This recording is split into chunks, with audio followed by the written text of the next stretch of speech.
Bacaan liturgi Jumat 29 Maret 2024, hari Jumat Agung.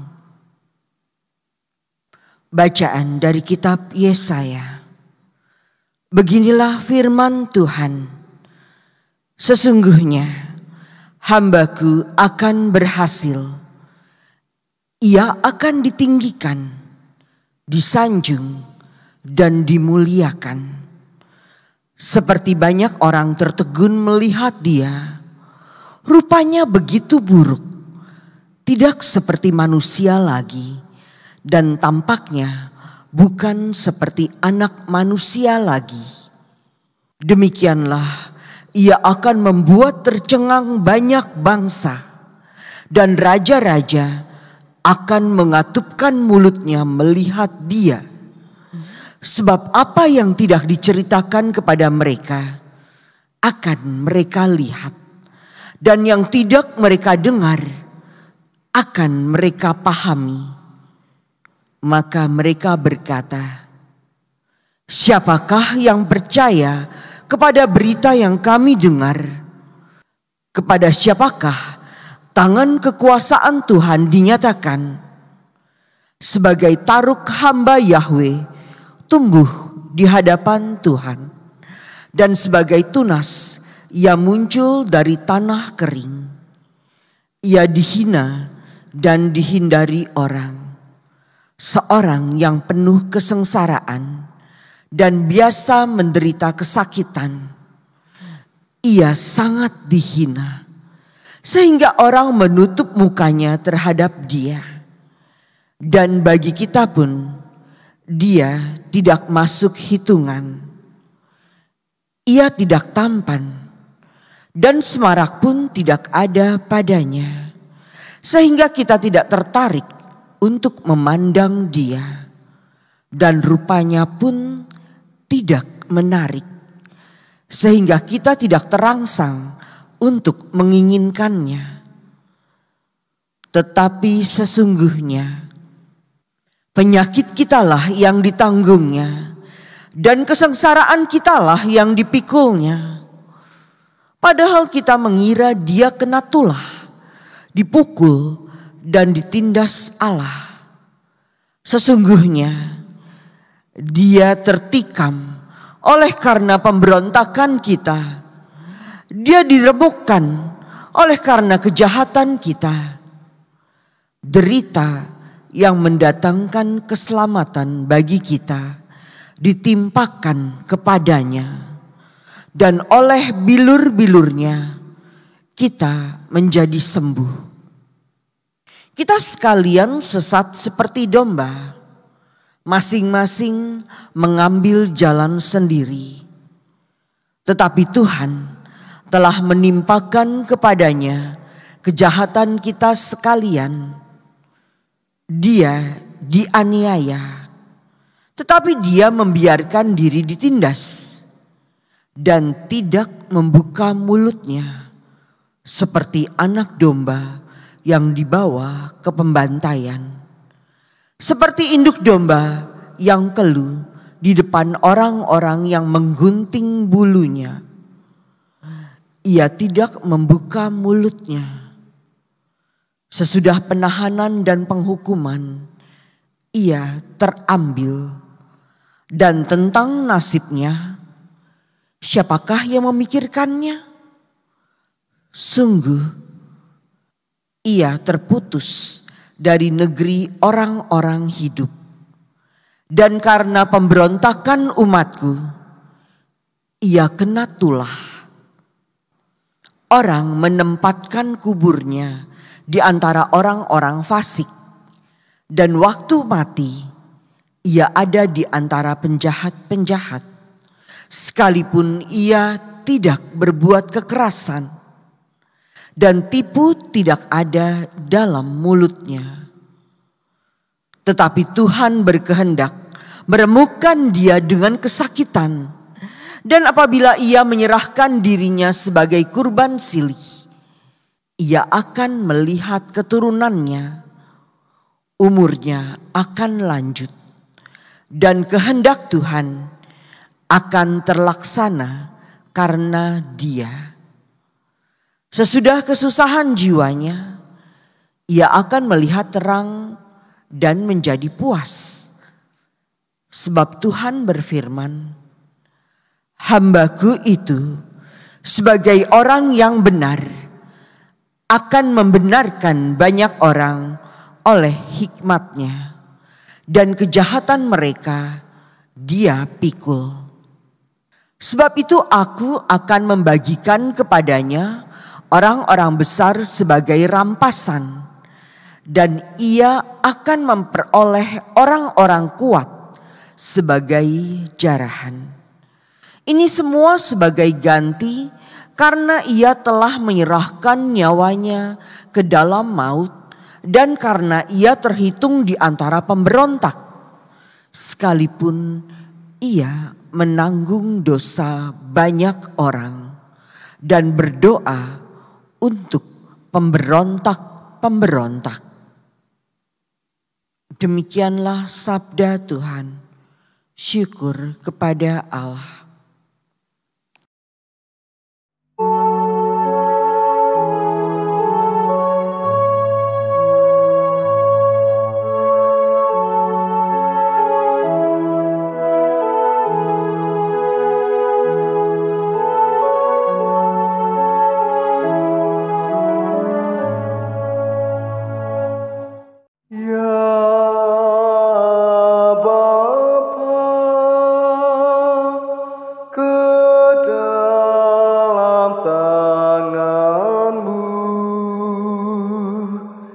Serahkan jiwaku padamu ya Tuhan, aku berlindung. Jangan sekali-kali aku mendapat malu. Luputkanlah aku oleh karena keadilan-Mu. Ke dalam tangan-Mu kuserahkan nyawaku. Sudilah membebaskan daku ya Tuhan, Allah yang setia. Ya Bapa, ke dalam tangan-Mu ku serahkan jiwaku. Di hadapan semua lawanku aku tercela. Tetangga-tetanggaku merasa jijik. Para kenalanku merasa ngeri. Mereka yang melihat aku cepat-cepat menyingkir. Aku telah hilang dari ingatan seperti orang mati. Telah menjadi seperti barang yang pecah. Ya Bapa, ke dalam tangan-Mu ku serahkan jiwaku. Tetapi aku kepadamu ya Tuhan, aku percaya. Aku berkata Engkaulah Allahku. Masa hidupku ada dalam tangan-Mu. Lepaskanlah aku dari tangan musuh-musuhku, dan bebaskan dari orang-orang yang mengejarku. Ya Bapa, ke dalam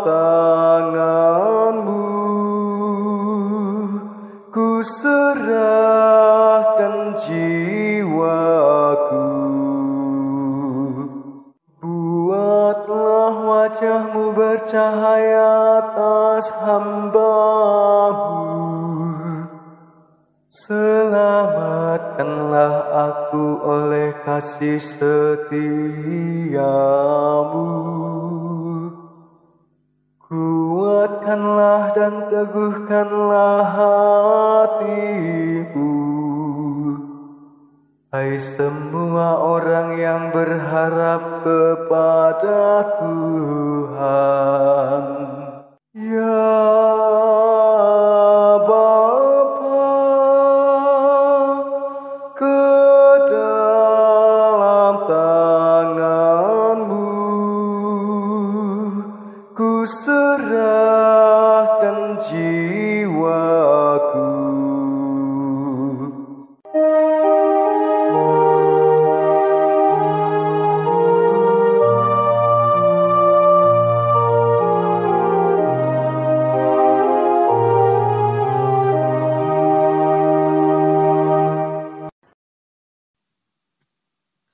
Bacaan dari surat kepada orang Ibrani. Saudara-saudara, kita sekarang mempunyai imam agung yang telah melintasi semua langit, yaitu Yesus, Anak Allah. Maka baiklah kita teguh berpegang pada pengakuan iman kita. Sebab imam agung yang kita punya bukanlah imam agung yang tidak dapat turut merasakan kelemahan kita. Sebaliknya, ia sama dengan kita. Ia telah dicobai, hanya saja tidak berbuat dosa. Sebab itu marilah kita menghampiri tahta kerahiman Allah dengan penuh keberanian, supaya kita menerima rahmat dan menemukan kasih karunia untuk mendapat pertolongan pada waktunya. Dalam hidupnya sebagai manusia, Yesus telah mempersembahkan doa dan permohonan dengan ratap tangis dan keluhan kepada Dia yang sanggup menyelamatkannya dari maut. Dan karena kesalehannya, ia telah didengarkan. Akan tetapi, sekalipun anak, ia telah belajar menjadi taat. Ini ternyata dari apa yang telah dideritanya. Dan sesudah mencapai kesempurnaan, ia menjadi pokok keselamatan abadi bagi semua orang yang taat kepadanya. Demikianlah sabda Tuhan. Syukur kepada Allah. Terpujilah Kristus Tuhan, Sang Raja kemuliaan kekal. Kristus sudah taat bagi kita. Ia taat sampai mati, bahkan sampai mati di salib. Itulah sebabnya Allah sangat meninggikan Dia dan menganugerahinya nama di atas segala nama.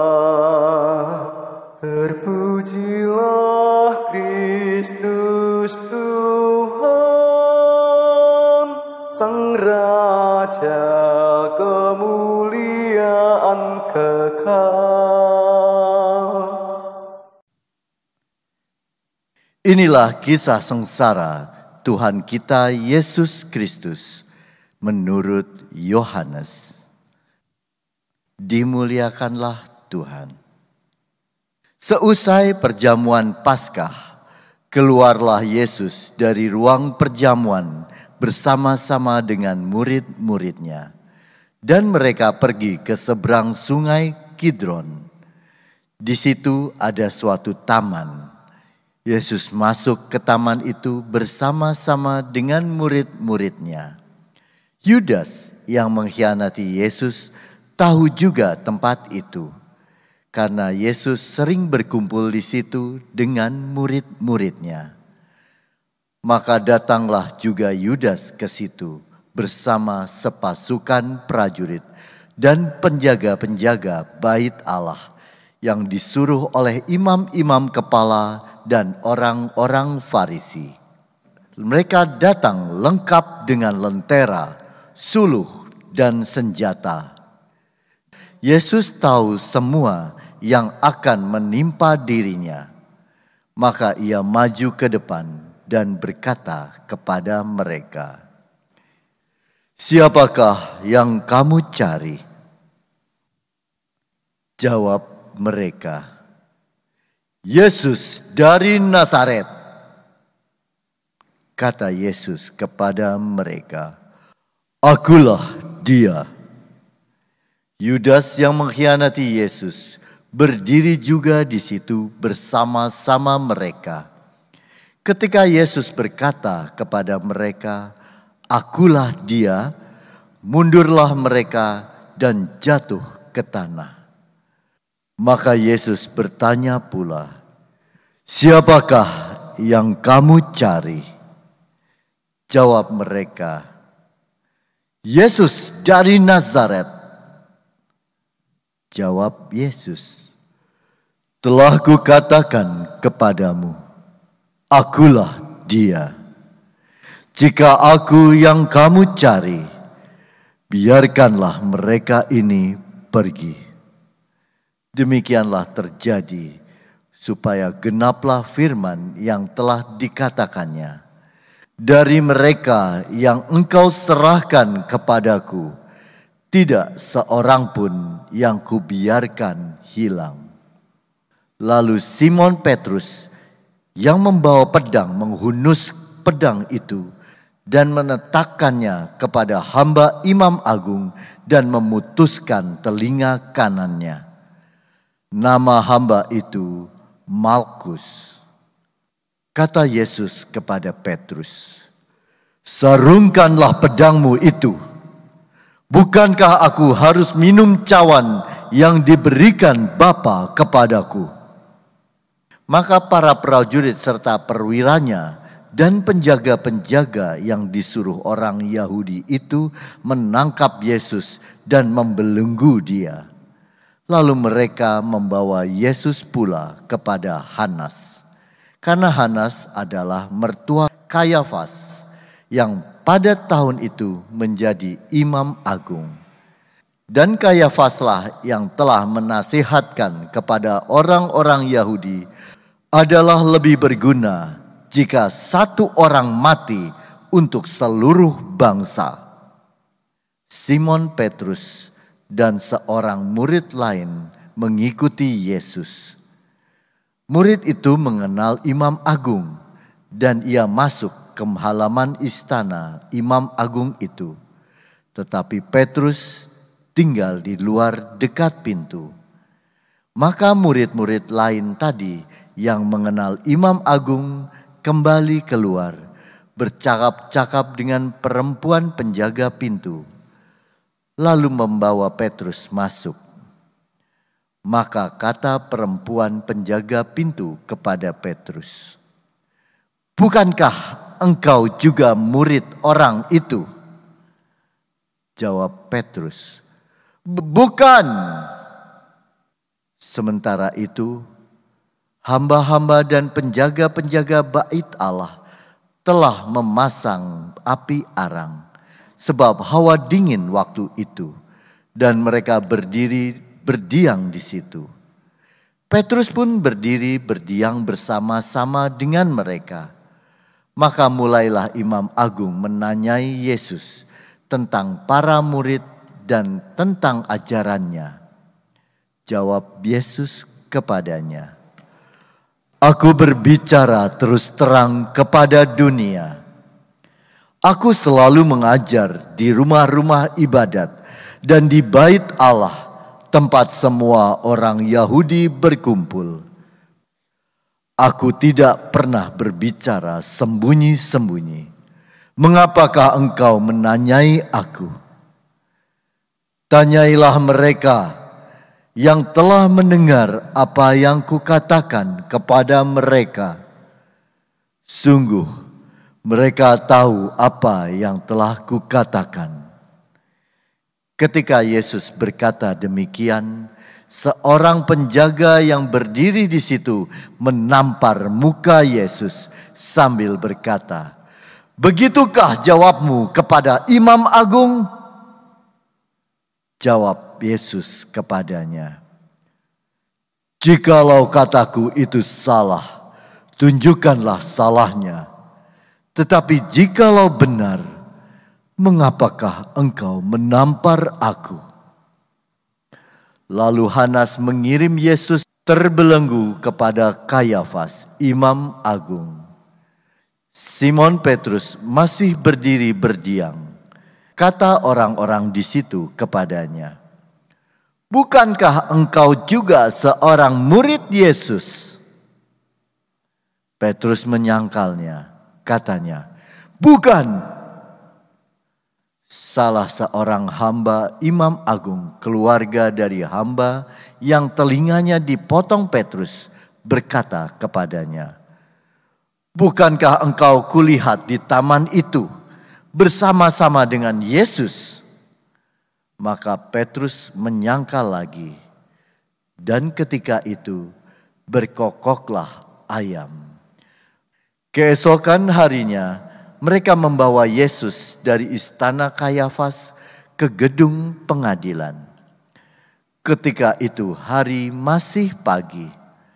Mereka sendiri tidak masuk ke gedung pengadilan itu, supaya jangan menajiskan diri, sebab mereka hendak makan Paskah. Sebab itu Pilatus keluar mendapatkan mereka dan berkata, "Apakah tuduhan kamu terhadap orang ini?" Jawab mereka kepadanya, "Jikalau ia bukan penjahat, kami tidak menyerahkannya kepadamu." Kata Pilatus kepada mereka, "Ambillah dia dan hakimilah dia menurut hukum Tauratmu." Kata orang-orang Yahudi itu, "Kami tidak diperbolehkan membunuh seseorang." Demikian terjadi supaya genaplah firman Yesus yang dikatakannya untuk menyatakan bagaimana ia akan mati. Maka kembalilah Pilatus ke dalam gedung pengadilan, lalu memanggil Yesus dan bertanya kepadanya, "Engkau inikah raja orang Yahudi?" Jawab Yesus, "Dari hatimu sendirikah engkau katakan hal itu? Atau adakah orang lain yang mengatakannya kepadamu tentang aku?" Kata Pilatus, "Orang Yahudikah aku? Bangsamu sendiri dan imam-imam kepala telah menyerahkan engkau kepadaku. Apakah yang telah engkau perbuat?" Jawab Yesus, "Kerajaanku bukan dari dunia ini. Jika kerajaanku dari dunia ini, pasti hamba-hambaku sudah melawan, supaya aku jangan diserahkan kepada orang Yahudi. Akan tetapi kerajaanku bukan dari sini." Maka kata Pilatus kepadanya, "Jadi engkau adalah raja?" Jawab Yesus, "Seperti yang kau katakan, aku adalah raja. Untuk itulah aku lahir, dan untuk itulah aku datang ke dalam dunia ini, yakni untuk memberi kesaksian tentang kebenaran. Setiap orang yang berasal dari kebenaran mendengarkan suaraku." Kata Pilatus kepadanya, "Apakah kebenaran itu?" Sesudah mengatakan demikian, Pilatus keluar lagi mendapatkan orang-orang Yahudi dan berkata kepada mereka, Aku tidak mendapati kesalahan apapun padanya. Tetapi padamu ada kebiasaan bahwa pada hari raya Paskah aku membebaskan seorang bagimu. Maukah kamu supaya aku membebaskan raja orang Yahudi ini bagimu?" Mereka pun berteriak, "Jangan dia, melainkan Barabas." Barabas adalah seorang penyamun. Lalu Pilatus mengambil Yesus dan menyuruh orang menyesah dia. Prajurit-prajurit menganyam sebuah mahkota duri dan menaruhnya di atas kepala Yesus. Maka mereka mengenakan jubah ungu padanya, dan sambil maju ke depan mereka berkata, "Salam, hai Raja orang Yahudi." Lalu mereka menampar wajah Yesus. Pilatus keluar lagi dan berkata kepada orang-orang Yahudi, "Lihatlah, aku membawa dia keluar kepada kamu, supaya kamu tahu bahwa aku tidak mendapati kesalahan apapun padanya." Lalu Yesus keluar bermahkota duri dan berjubah ungu. Maka kata Pilatus kepada mereka, "Lihatlah manusia ini." Ketika para imam kepala dan penjaga-penjaga itu melihat Yesus, berteriaklah mereka, "Salibkan dia! Salibkan dia!" Kata Pilatus kepada mereka, "Ambil saja sendiri dan salibkanlah dia, sebab aku tidak mendapati kesalahan apapun padanya." Jawab orang-orang Yahudi itu kepadanya, "Kami mempunyai hukum, dan menurut hukum itu ia harus mati, sebab ia menganggap dirinya sebagai anak Allah." Ketika Pilatus mendengar perkataan itu, bertambah takutlah ia. Lalu ia masuk pula ke dalam gedung pengadilan dan berkata kepada Yesus, "Dari manakah asalmu?" Tetapi Yesus tidak memberi jawab kepadanya. Maka kata Pilatus, "Tidakkah engkau mau bicara dengan aku? Tidakkah engkau tahu bahwa aku berkuasa untuk membebaskan engkau dan berkuasa juga untuk menyalibkan engkau?"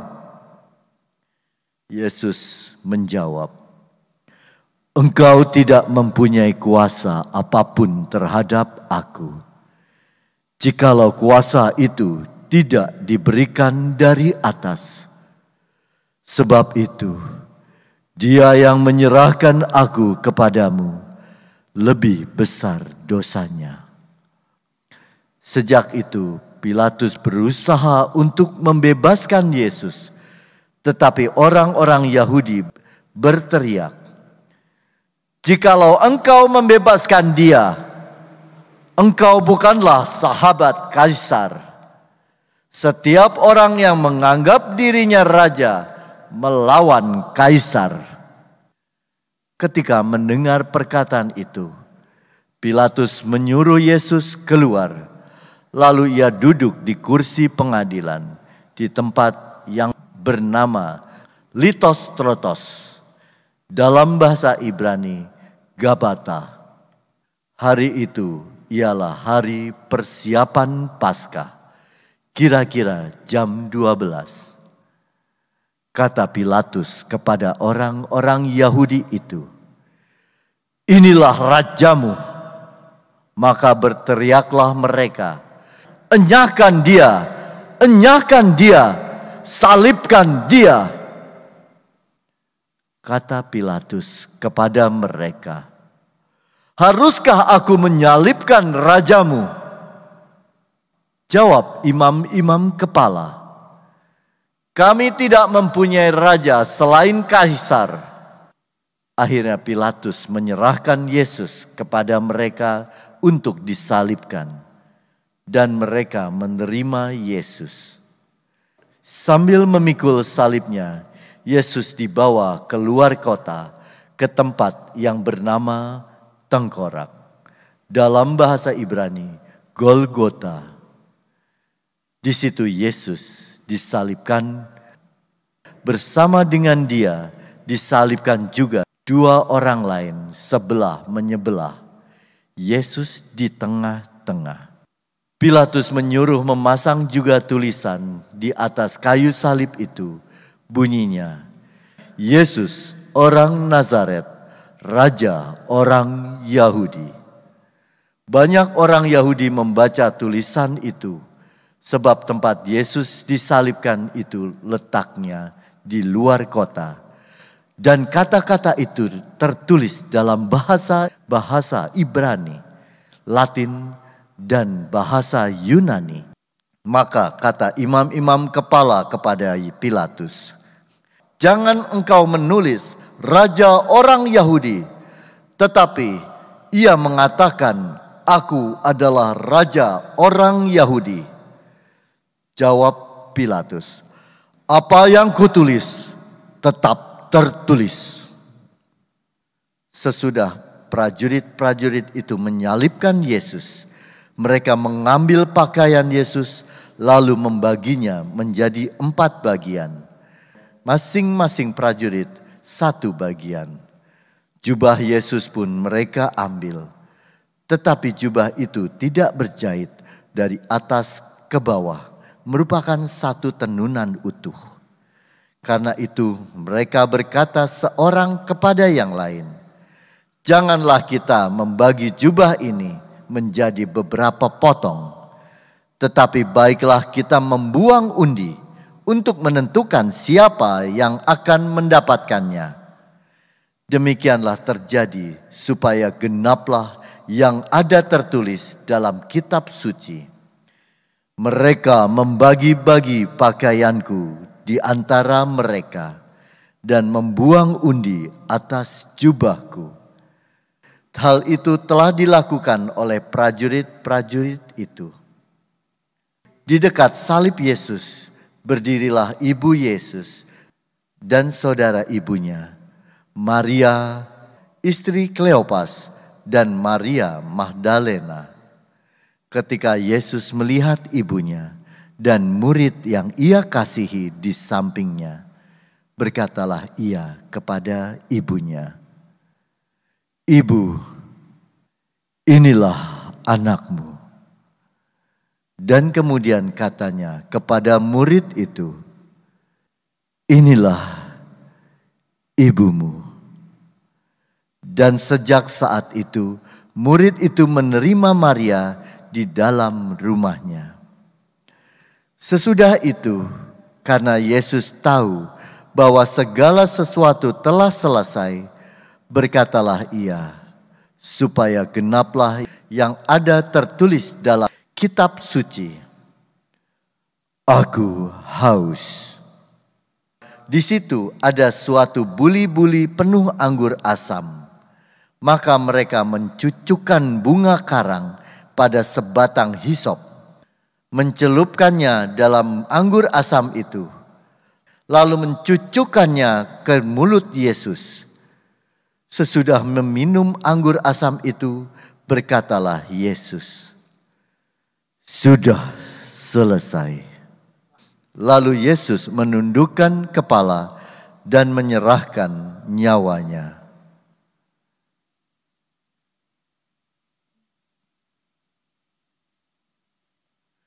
Karena hari itu adalah hari persiapan Paskah, dan supaya pada hari Sabat mayat-mayat itu tidak tinggal tergantung pada kayu salib, sebab Sabat itu adalah hari yang besar, maka datanglah orang-orang Yahudi kepada Pilatus dan meminta kepadanya supaya kaki orang-orang itu dipatahkan dan mayat-mayatnya diturunkan.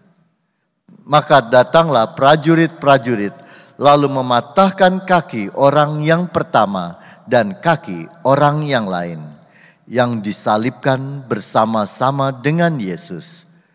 Tetapi ketika mereka sampai kepada Yesus dan melihat bahwa ia telah mati, mereka tidak mematahkan kakinya. Tetapi seorang dari antara prajurit itu menikam lambung Yesus dengan tombak, dan segera mengalirlah darah serta air keluar. Dan orang yang melihat sendiri hal itu, yang memberi kesaksian ini, dan benarlah kesaksiannya. Dan ia tahu bahwa ia mengatakan kebenaran, supaya kamu juga percaya. Sebab hal itu terjadi, supaya genaplah yang tertulis dalam kitab suci. Tidak ada tulangnya yang akan dipatahkan. Dan nas lain yang mengatakan, mereka akan memandang dia yang telah mereka tikam. Sesudah itu Yusuf dari Arimatea. Yusuf ini adalah seorang murid Yesus, tetapi sembunyi-sembunyi karena takut kepada orang-orang Yahudi. Meminta kepada Pilatus supaya ia diperbolehkan menurunkan jenazah Yesus. Pilatus meluluskan permintaan Yusuf. Maka datanglah Yusuf dan menurunkan jenazah Yesus. Juga Nikodemus datang ke situ. Dialah yang dulu datang malam-malam kepada Yesus. Ia membawa campuran minyak mur dengan minyak gaharu, kira-kira 50 kati beratnya. Mereka mengambil jenazah Yesus, mengapaninya dengan kain lenan dan membubuhinya dengan rempah-rempah menurut adat pemakaman orang Yahudi. Di dekat tempat Yesus disalibkan itu ada suatu taman, dan dalam taman itu ada suatu kubur batu yang di dalamnya belum pernah dimakamkan seseorang. Karena hari itu hari persiapan orang Yahudi, sedangkan kubur itu tidak jauh letaknya, maka mereka meletakkan jenazah Yesus di situ. Demikianlah sabda Tuhan. Terpujilah Kristus.